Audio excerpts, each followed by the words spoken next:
What's up, you guys, and welcome back to the Televised podcast. My name is Anna, and today we're going to be talking about Supergirl Season 6, Episode 17, titled, I Believe in a Thing Called Love. And personally, I really enjoyed this episode. I mean, it had too much Lex and Nyxly in it, honestly, which we'll get into, but I loved all the Dansen stuff. Kelly and Alex were just so wonderful in this episode, and it was so great. And obviously I also loved all the Supercorp stuff in this episode. So yeah, it was, I don't know, I really liked it. I ended up liking it a lot more than maybe I thought I would when, we first heard about Lex and Nyxly romance, and it's like, oh god.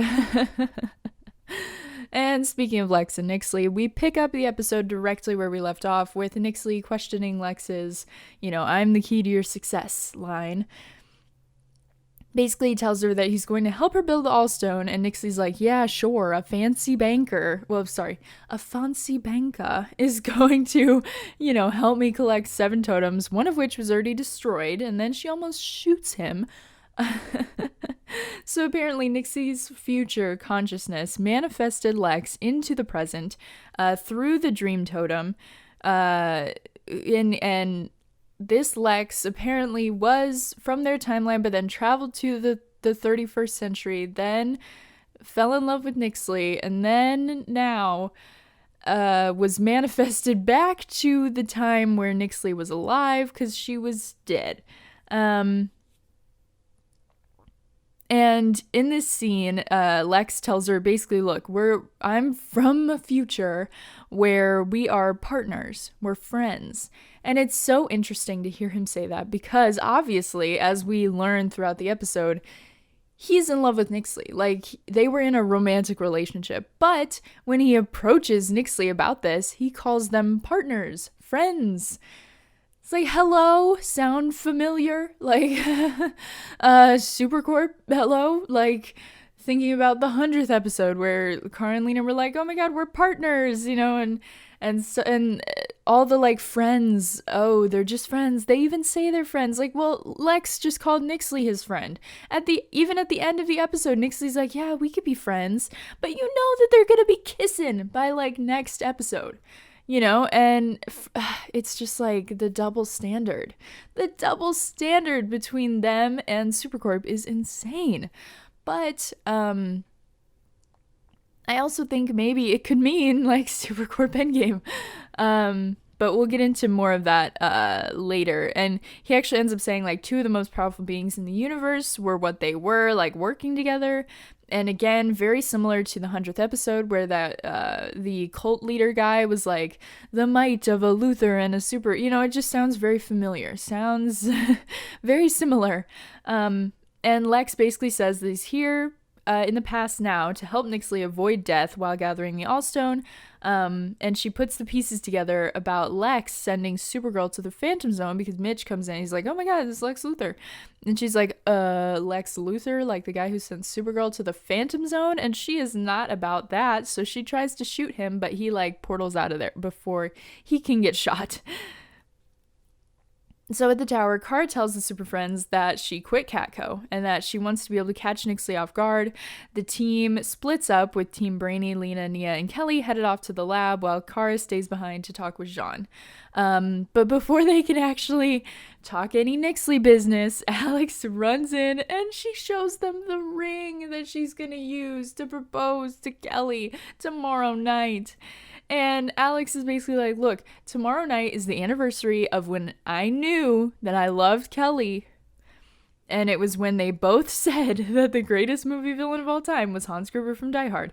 And she plans to do it at Al's bar at the same table, have rose petals everywhere, candles everywhere. They're going to break the fire code, and Esme's going to help her with everything. And it was just so cute, and it was so wonderful to watch. Because, I love the trio of Alex, Jean, and Kara. Like, they're just the space fam. Like, that's their space dad. And they're his daughters, and I love that trio together. And it was so cute to watch them all, like, freak out about Alex getting married. And, like, I don't know, it was just really wonderful. I loved these moments in this episode that just like made the Super Friends feel like such a family. It was just really wonderful. So at Al's, Alex heads straight from the tower to Al's. She picks up Esme, and they're carrying all the supplies they need to set up the place. But also, like, why is Alex bringing a child into a bar? Like, I get it, you're a vigilante, you break the law all the time, but like, come on, queen. She's like 5 years old. That is a bar. But Alex ends up informing them that the bar has been booked for a private event, and Alex is like, you're booked? You're never booked. You're never even busy. I didn't even know you could be booked. If I did know that, I would have booked you. But he's like, maybe you could reschedule. Like, there's nothing I could do. But Esme says it has to be the night that Alex realized Kelly was the love of her life. And she actually even says, don't you believe in love, Al? It's like, she is the most adorable being to ever exist. She is so cute. Oh my God. But unfortunately, there's nothing Al can do. And they're left to go off empty-handed without setting up the bar. At Luther Mansion, Otis is very happy to see Lex. He tells him that Lillian gave him a board seat, and that he thinks he's the only one who noticed he was gone. So then Lex reveals that Nyxly is the love of his life, and he's like, I'm sorry, what? Which is so true. But then even Lex is like, look, she's like a true partner, and it's like, again, with the partner. Again, like, oh my God. And he's real torn up about all of this. He's like, how am I supposed to get Nyxly to love me if she doesn't even like me? Like, what am I supposed to do? And Otis is like, well, dude, if she loved you before, why don't you just, like, do that again? And he's like, oh my God, Otis, you big, beautiful idiot. You are so right. So at the tower, the Super Friends tell William their grand plan with the exemption that he won't publish it until Nyxly's caught. They talk to Vita again, and she tells them that love is the next totem. And so their plan is, using Lena's magic, she's going to mimic the energy of the totems they already have in order to create a decoy totem. And so Nyxly's Mixie Ball is going to ping that the love totem is in this place, and it'll be at this secure location where the team will be waiting to capture her. And of course we see it's at Lover's Lane, because of course it is. And the Super Friends are staked out. Alex and Kelly are in their car, and they're actually talking about Esme, and it's so cute. I loved this moment because it felt like such a special couple moment between the two of them. Like, they're literally in their suits.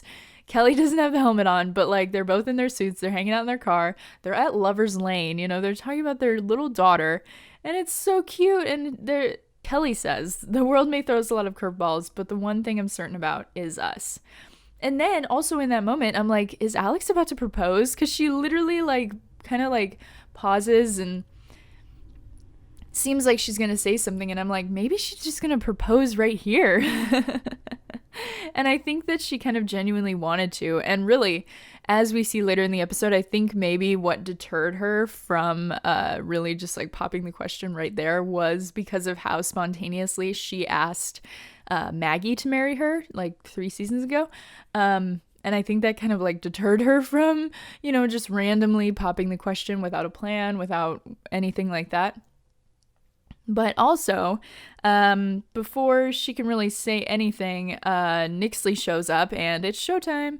Nyxly grabs the totem, and the Super Friends all step out. Lena comes out from the forest, and she creates this magical ring around Nyxly to, trap her in.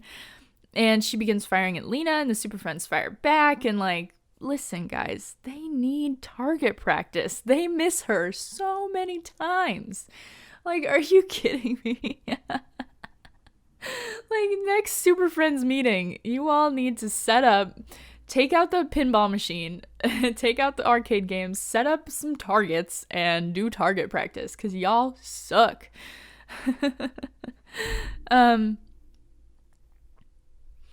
So right when it seems like they've really got her, they're kicking the shit out of Nyxly. Eventually, they end up hitting her and kicking the shit out of her. There's a kryptonite explosion and Lex shows up. And the visceral reaction from Brainy and Lena is just so good. It's so good. Like him screaming like no when he sees him. And it's just, again, it's like to take you back to episode 3 of this season where he just is so angry about Lex that he just smashes everything and he's so angry.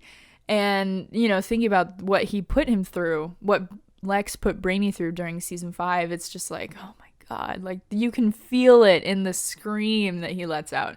And then of course Lena is like incensed as well, and it's so much so that she uses her magic to burn up the totem in Nyxly's hand, and she like drops it because it's just like burning her hand. And Nyxly says, "You'll pay for that." And then Lex says, "Miss me, sis?" And then they're gone. And it's like, oh my God. So at Luthor Mansion, Nyxly has no idea how Lena can make a fake totem and fool her crystal ball. And it turns out that Lex has been watching Nyxly with this tiny drone, and Nyxly doesn't like that. And Lex is like, I saved you. I did you a favor. Like, come on.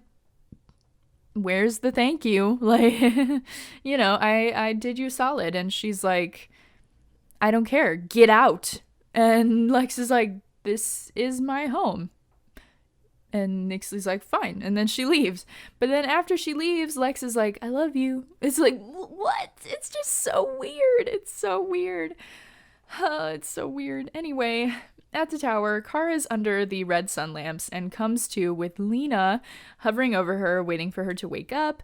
And of course, she's the only one there. And it's like, oh my God, this is the kind of scene that we've all been waiting for, of like Kara being hurt and then Lena like waiting for her to wake up. It's so good. It's so good. And when Kara comes to, she asks if Lena's okay. And Lena's like, hello, I didn't just get blasted with kryptonite.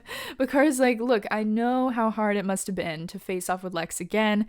And she says that she saw the totem catch fire. And Lena says that she thought she was done with the toxicity that he brought into her life. But when he showed up out of the blue, her rage came back tenfold. She says that her magic is just so tied to her emotions that once she saw Lex, she lost control. And the same thing happened to her mother as well, that she just lost control. She says that while Lex is around, it's probably best that she not do magic for the time being, for everyone's safety. And Kara says that she totally understands and tells her that she's so much more to the team and to her than just magic. Like, look how you healed me. That's what she says. And Lena's like, well, it was just science. And Kara's, it's just really cute. These guys are just so adorable. Like, these scenes are so wonderful together. I mean, we've said it before. We'll say it again. Katie and Melissa, the crackling connection is just, it just jumps off the screen. They're just such a wonderful duo. And this moment was just so wonderful. I mean, Kara saying... Kara like waking up from a coma, a kryptonite-induced coma, to say, oh, Lena, are you okay? Can I get you a snack? Like, that's basically what she said. And and also then Lena being like, I think right now I just need to not do magic. It's like, girl, when have you done magic? Every episode it feels like Lena's like, I can't do magic. Like, when will she do magic and feel confident in it? I mean, I know that was basically the end of this episode, is that's what happened, but I feel like we've had like 3 of those moments. Anyway, though, at Catco, William tells Andrea about the Lex bombshell, and she tells him to get the expose on Nyxlex ready to go. But William tells Andrea that they have to like get it right this time, because you remember the trial and like he made us look like idiots. Remember that?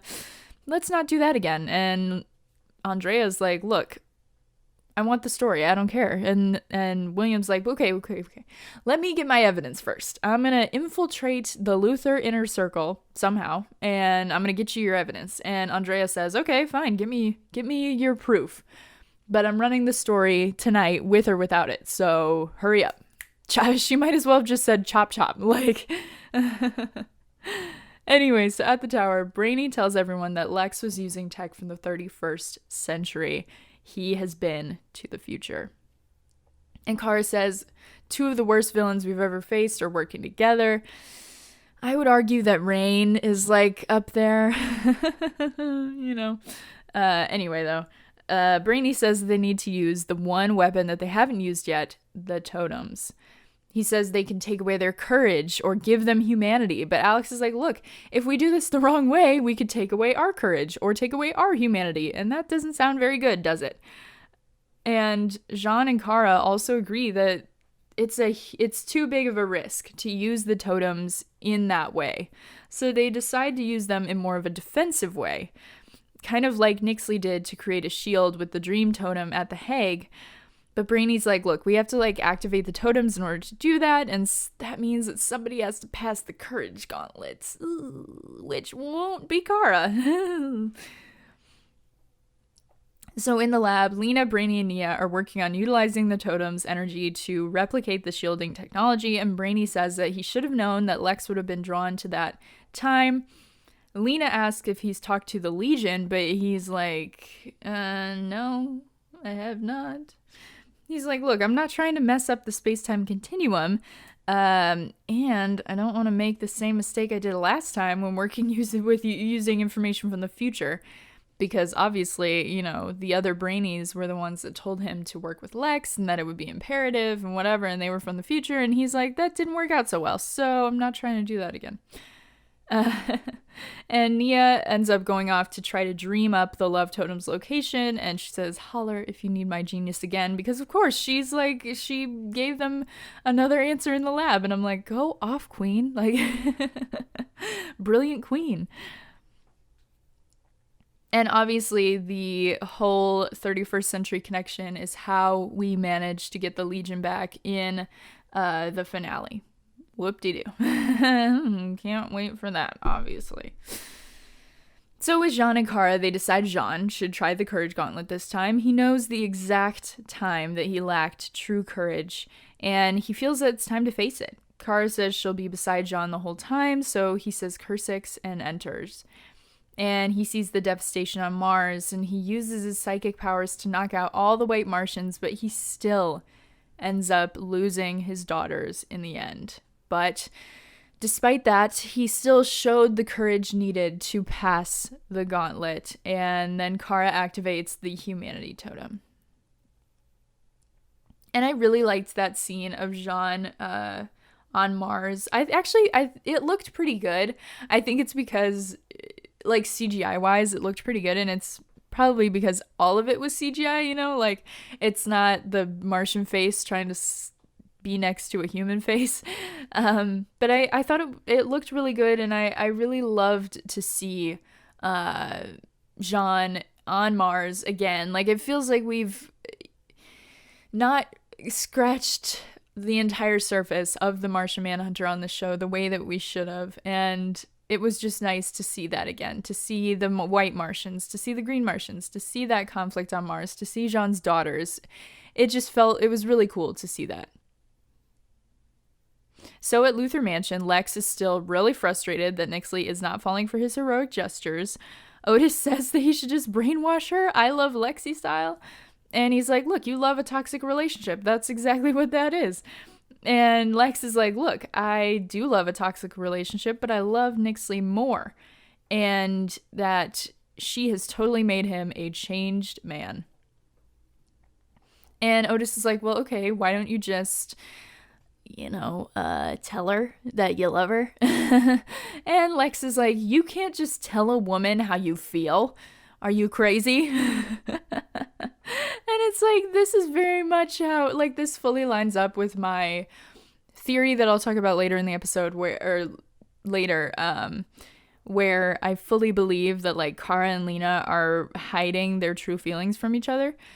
And I think that that's actually happening in canon. And that just feels like that whole, like, you can't just tell a woman how you feel about her. Like, that feels so very Kara and Lena right now, like what they're doing.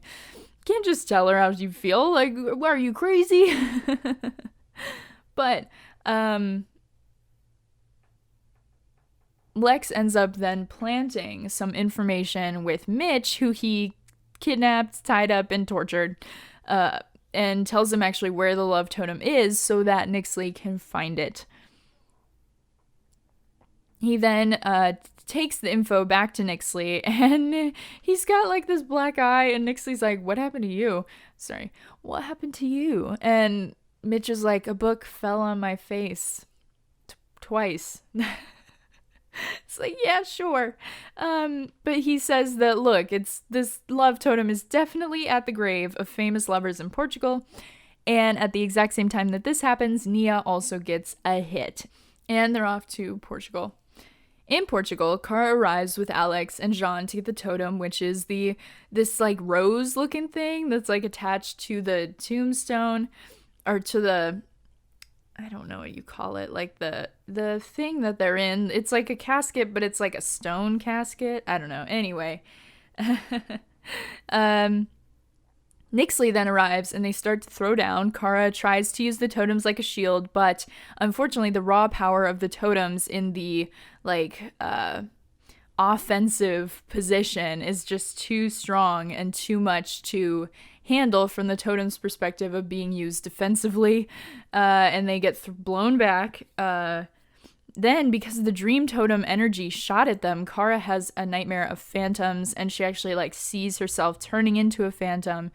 And as soon as Nyxly walks up to the grave, the totem is gone.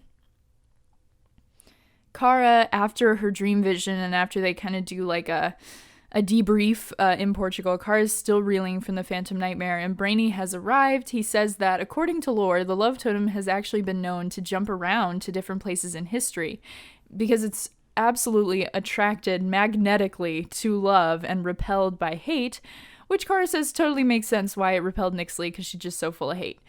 Brainy says the totem's energy is much more effective when used as a weapon, which is why the shield just did not hold up.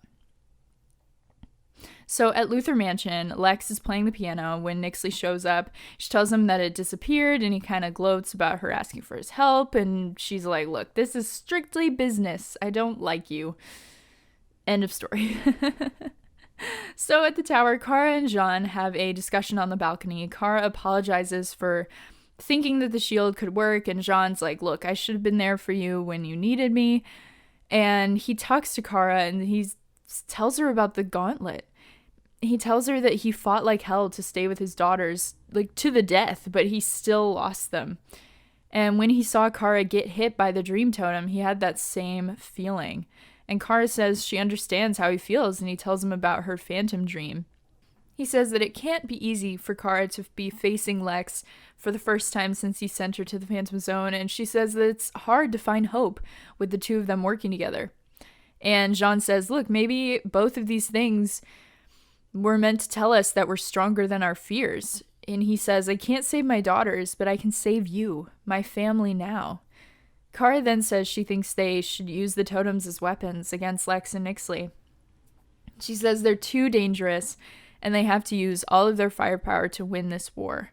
Jean says that she could lose her humanity if she used the totem, and Kara says that's a risk she's willing to take, and she knows of a way she can protect herself. Which is kind of crazy, because it's like, I think that this lines up with Kara's courage test of like having the courage to be human, but at that moment she's willing to like throw away her humanity. I mean, obviously she's gonna be relying on the protection of Lena, but she's still like, look, even if I do, it'll be worth it to take them down, which is just so interesting. And I think that that's part of the reason why she didn't pass her courage gauntlet, because she has to have the courage to be human and to be flawed and to be not right 100% of the time, or, you know, whatever. And it'll be really interesting to see as she, in the next couple of episodes, when she's gonna pass it. Especially, anyway.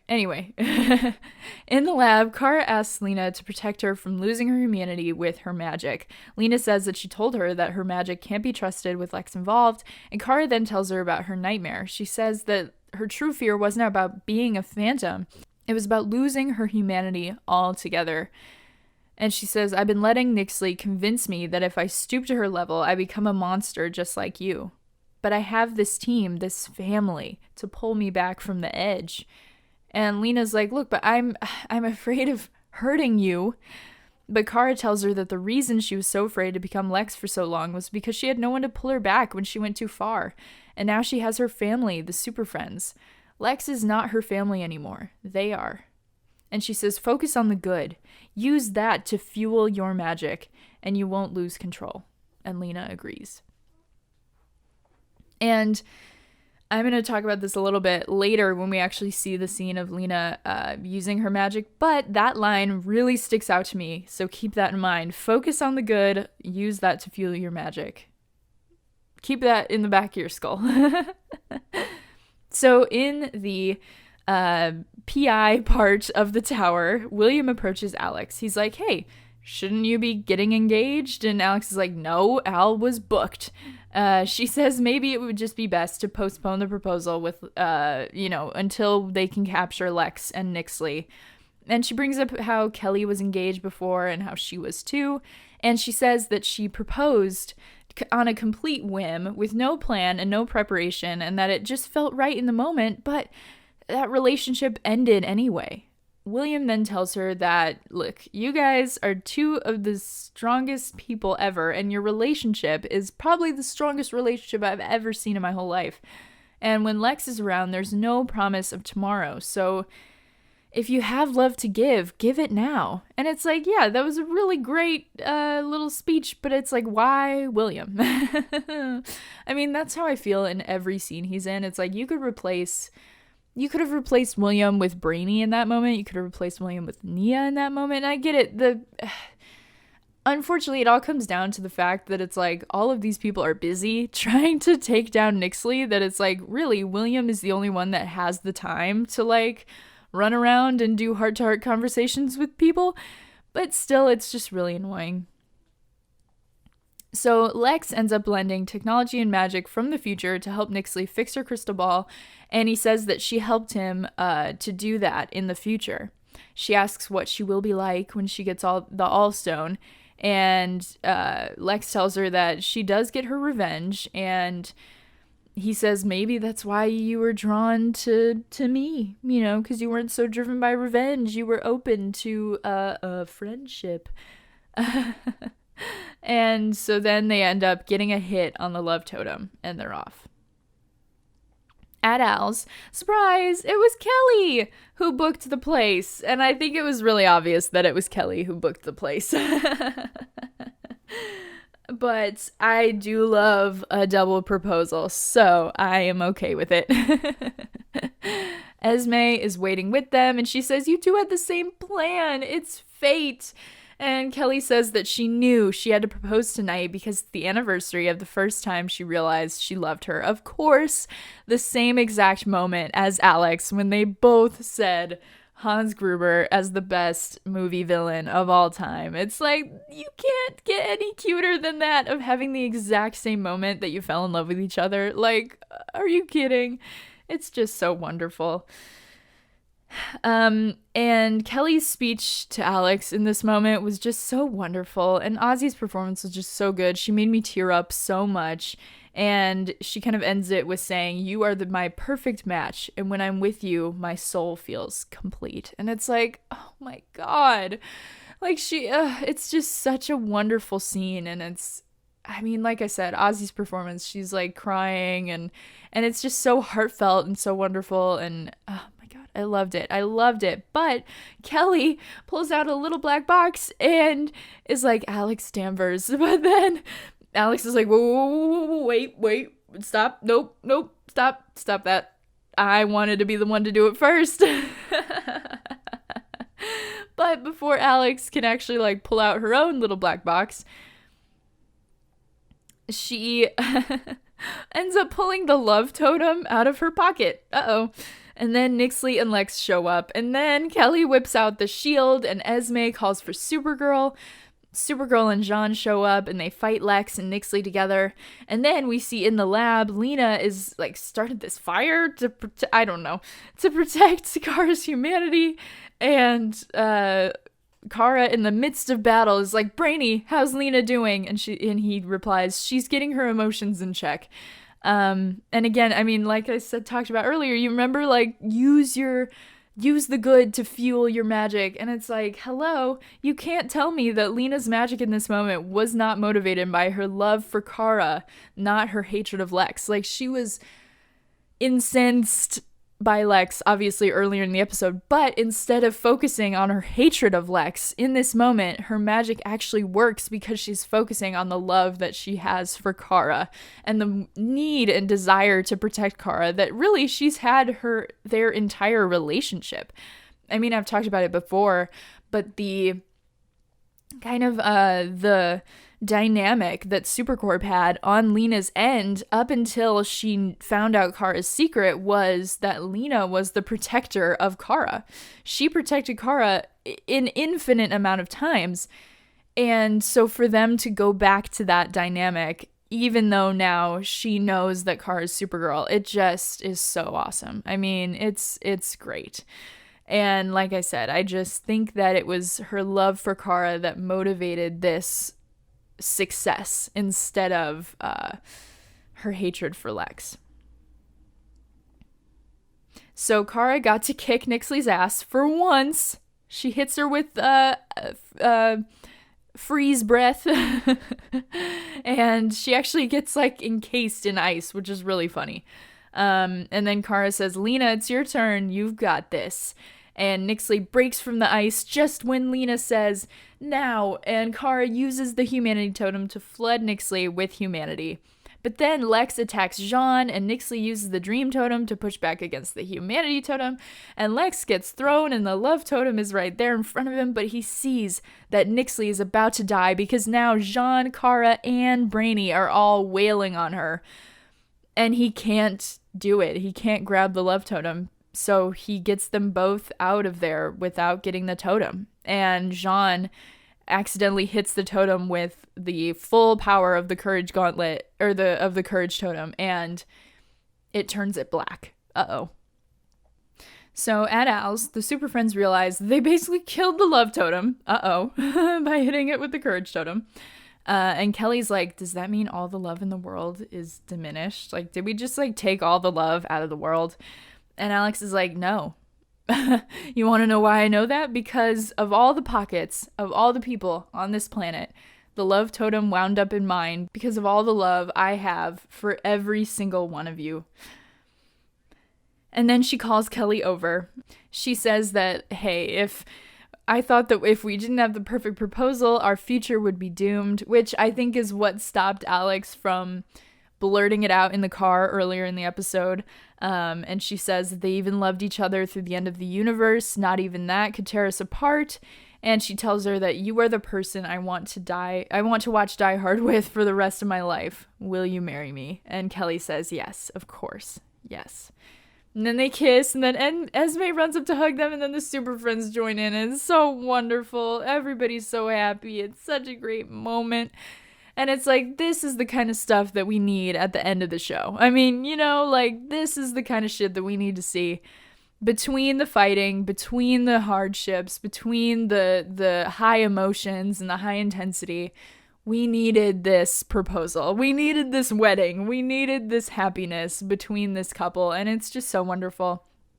And Kyler and Ozzy did such phenomenal jobs with this episode, with portraying this proposal.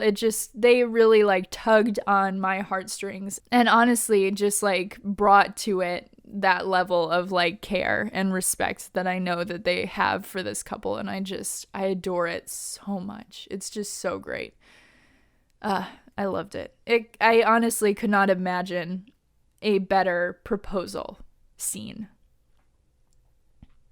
So with Nyxlex, he removes all the totem's energy from Nyxly, and she asks why he let the love totem get away to save her. And he tells her that he loves her, and that when she died, a part of him died too. He says, look, I hate everyone, and I knew that I'd navigate the world alone, but there she was. And he says, there you were. This radiant, powerful being, vibrating with your own brilliant madness. And then I met you. And it's like, oh my God, the Supercorp of it all. Like, are you kidding me? Like, season 5, episode 7, anybody? Like, hello? What? I mean, if anybody remembers, I know that you all do, Lena saying, and then I met you. You came along with your kindness and your warmth and you chipped away at my armor, all that stuff. Like, what?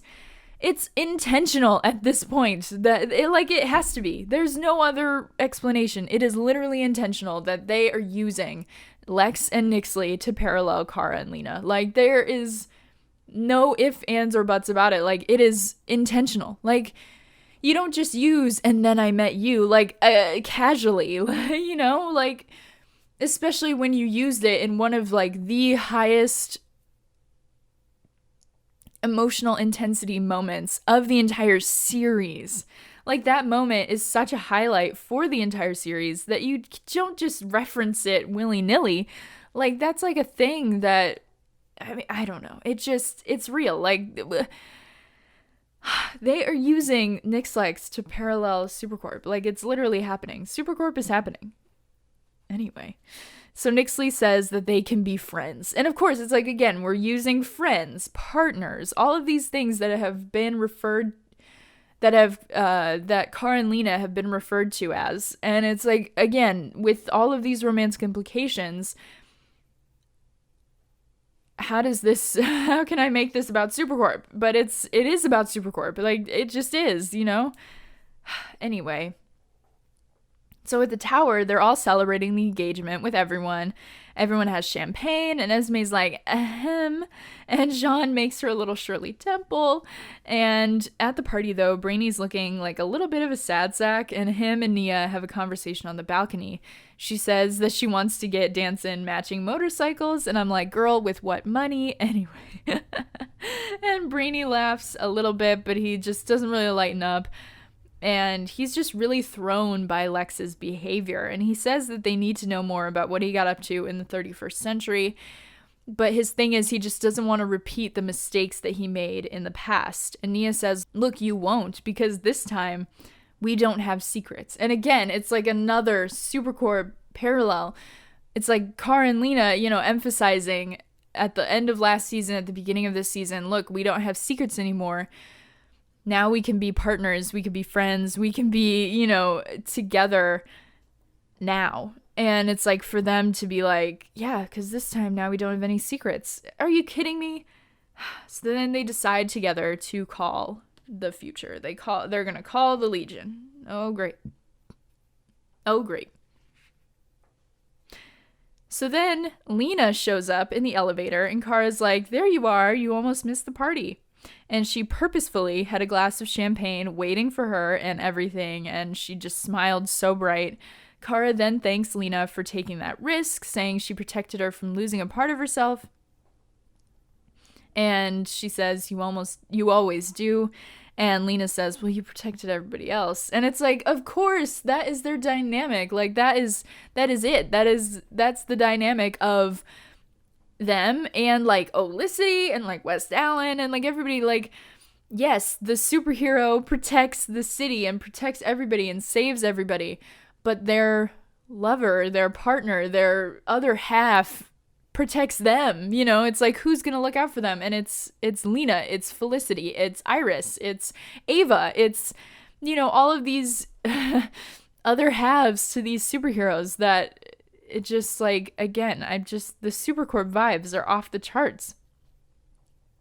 So then Lena then says that it should be her thanking Kara for pushing her to use her magic because, and she says, I now know for sure. And then there's a pause, like a very pregnant pause.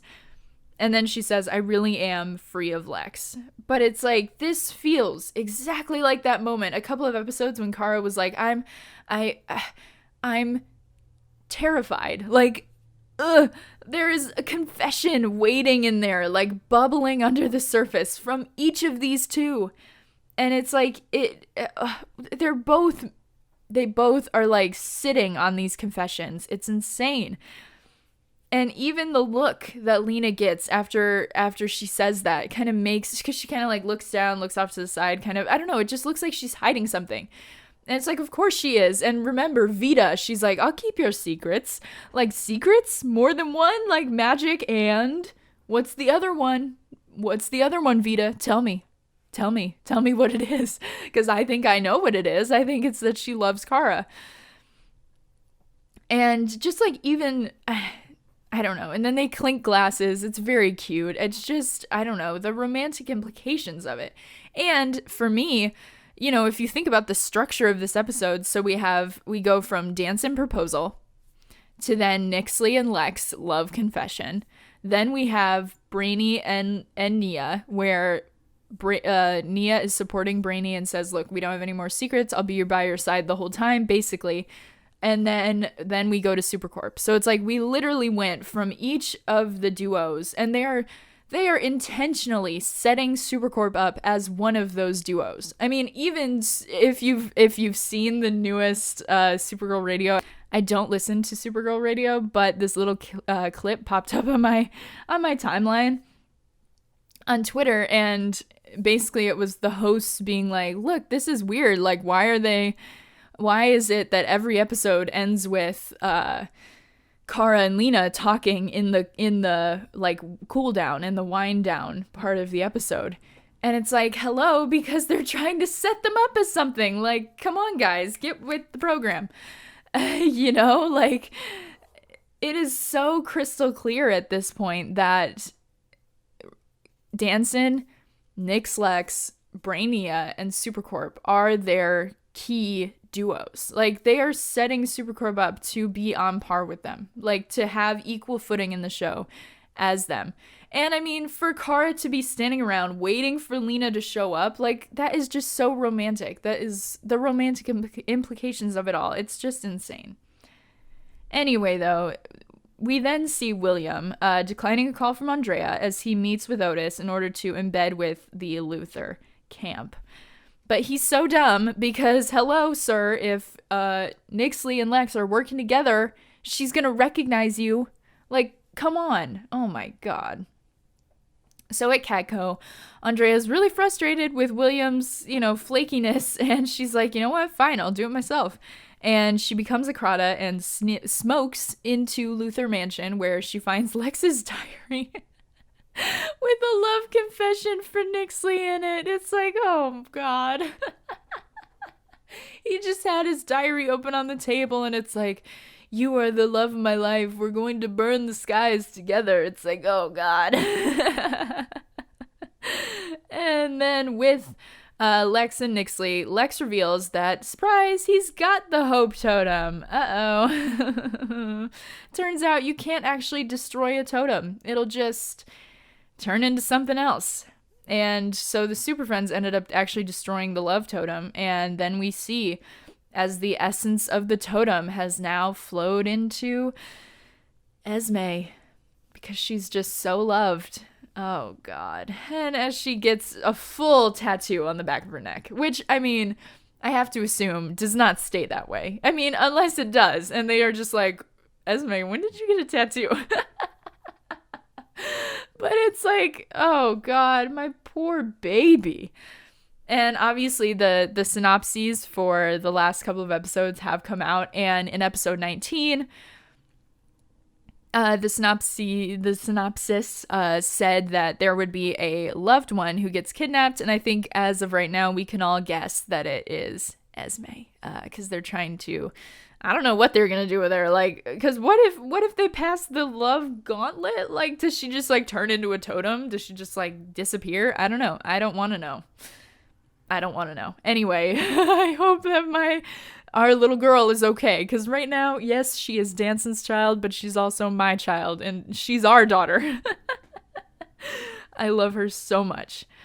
So next week is the Truth Totem, and I mean, like I said, I think that Kara and Lena's non-confessions are going to end up culminating into the Dream Totem, or excuse me, the Truth Totem in this episode. Like, it has to. I mean, I feel like there's just been so much leading up to this that something is going to culminate into something. Like, I don't know.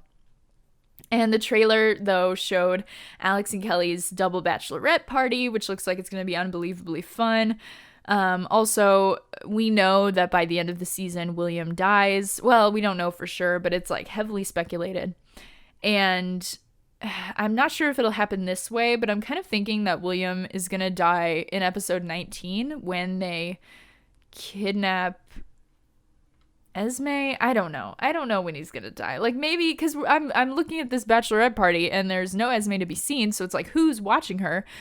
Maybe it's William, because they took this episode to establish that he's like close with Alex and Kelly for some reason, and so maybe he offers to watch Esme while, you know, they're having that bachelorette party, and then it gets him killed while he's trying to protect Esme. I don't know what's gonna happen, but I don't know. It's going to be interesting. Definitely. That's for sure. But yeah, so that is all I have for this week, you guys. Obviously, my hopes for Supercorp are astronomical, and I don't want anyone to take this as me, like, trying to get everybody's hopes up, and then if it doesn't happen, you know, everybody's so sorely disappointed. But I mean, at this point, this is just how I feel about what we're seeing on screen, about what the Supergirl writers are choosing to show us, what they are highlighting, what they're emphasizing, what these last couple of episodes have been about, and what Supercorp means in the grand scheme of all of these episodes. And so that's just what I see. I obviously urge everybody to continue to watch the show with a great deal of caution. You know, take my hype with a grain of salt, unfortunately, but I'm off the deep end with it. I'm going to be really surprised if Supercorp doesn't happen, at least implicitly. Like, I think really, if anything, we would get kind of like a Kurosami ending where they kind of just like hold hands into the sunset sort of thing. Although I want a kiss, so I'm like campaigning for a kiss, but yeah. So anyway, that's all I have though. Let me know what you guys thought of this episode in the comments below. What do you think about Nyxlex? Do you think Supercorp's happening? Am I crazy? What about the Dansen proposal? How'd you feel about that? I loved it personally. And yeah, so anyway, you can tweet me at Televised Pod. Let me know what you think. And don't forget to rate, like, share, subscribe, do all the things. And I will see you guys next week. Bye.